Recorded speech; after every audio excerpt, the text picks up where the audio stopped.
A magia das sombras praticada por Zed e seus seguidores é uma magia proibida, tanto que antes do Zed se rebelar, os pergaminhos que continham esse conhecimento ficavam escondidos nas catacumbas do Templo Kinkou. Essa magia é proibida por um bom motivo, e esse motivo é Nocturne. Não se sabe ao certo se Nocturne, assim como Evelyn, é apenas uma presença que ganhou força durante as Guerras Rúnicas, ou se ele nasceu nesse período. Perto do fim das guerras,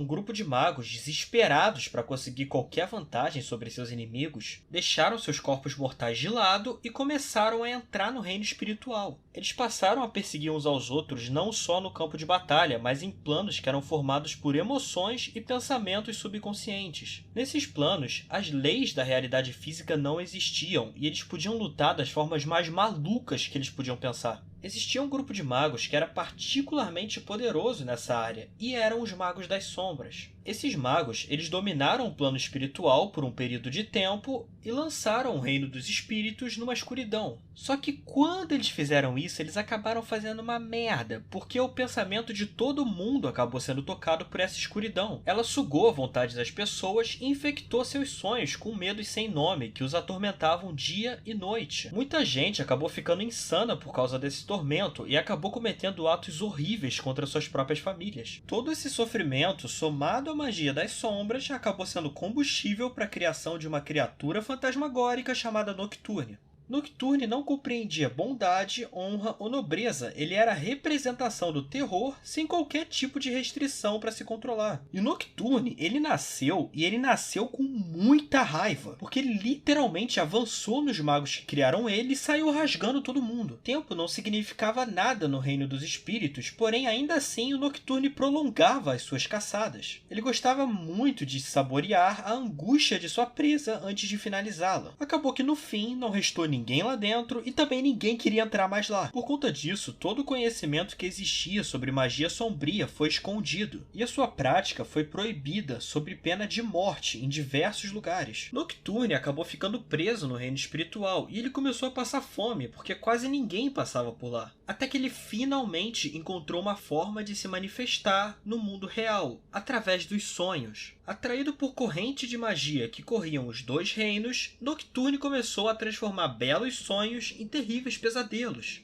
Nocturne acabou se tornando um reflexo dos medos mais primais de todo o mundo de Runeterra. Eventualmente, Nocturne acabou cruzando com um homem chamado Fócia, que era bisavô do Garen da Lux. Os dois lutaram e Fócia conseguiu derrotar Nocturne, mas não matá-lo. Ele apenas mandou Nocturne de volta para a escuridão e Nocturne passou um tempo nas sombras se recuperando da batalha. Eventualmente, ele retorna para atacar Demacia mais uma vez. Certo dia, Lux viajou para o Monte Vala a fim de prestar homenagem ao seu bisavô. Chegando lá, ela foi recepcionada por uma mulher chamada Pernille. Pernille fala que o filho da magistrada Giselle, a responsável por aquela região, desapareceu e que muita gente acha que isso é obra de um mago das sombras. A Lux então pergunta por que o pessoal está achando isso, e a Pernille responde: vai dormir, amanhã a gente conversa. Só que aconteceu uma coisa muito estranha naquela noite. A Lux começou a ter pesadelo atrás de pesadelo e não conseguiu dormir. Nem ela, nem ninguém no Monte Vala e nem seu próprio cavalo. Foi então que Lux percebeu que algo naquela cidade estava muito errado. Então ela pegou seu cavalo e viajou em direção ao túmulo de seu bisavô. Em determinado momento, a estrada se dividiu em uma encruzilhada. Um caminho levava para uma cidade madeireira. O outro levava para uma comunidade construída em volta de uma mina de prata. Entre essas duas rotas havia um caminho menor, quase que invisível, que era adequado apenas para cavaleiros solitários ou para quem estivesse a pé. O caminho era silencioso e durante ele uma magia sombria quase conseguiu fazê-la adormecer. Perto do fim da estrada, Lux encontrou 5 cavaleiros, sendo um deles seu irmão Garen. Por conta dos relatos de atividade paranormal no lugar e do moleque desaparecido, Garen reuniu 4 cavaleiros da Vanguarda Destemida e eles estavam lá para investigar isso. E a Lux, ela tinha falado que estava lá para visitar o túmulo do bisavô, só que isso era só desculpinha, ela estava lá para tentar aprender mais sobre seu poder. Eles então começaram a escutar os gritos de uma multidão raivosa vindo perto da praça do mercado. Quando eles chegaram lá, a magistrada Gisele estava puta da vida e tinha um homem que estava prestes a ser executado, sob acusação de ter matado sua própria família e seus vizinhos. O homem berrava, gritando que o que ele matou não eram pessoas, eram monstros. Lux e Garen se aproximaram e a Lux até conseguiu retardar um pouco o processo e tentou conversar com ele para conseguir mais informações. Só que a Gisele estava puta da vida, porque ela achava que ele também tinha matado o filho dela, porque, segundo ela, o filho dela era diferente. Diferente como? Vocês estão ligados o que é ser diferente em Demacia, né? Garen então fala que já ouviu o suficiente, e ele ergue sua espada e ele mesmo mata o homem. A cabeça do homem rolou até os pés da magistrada, e delas começou a sair uma fumaça fantasmagórica que tomou forma. A criatura então se lançou contra Gisele, fazendo com que ela caísse de joelhos, chorando aterrorizada. Lux também caiu de joelhos, porque ela estava tendo visões sobre seus maiores medos. Todos os cidadãos ali presentes então começaram a cair um por um, e de dentro de seus corpos começou a vazar uma fumaça espectral que foi tomando formas.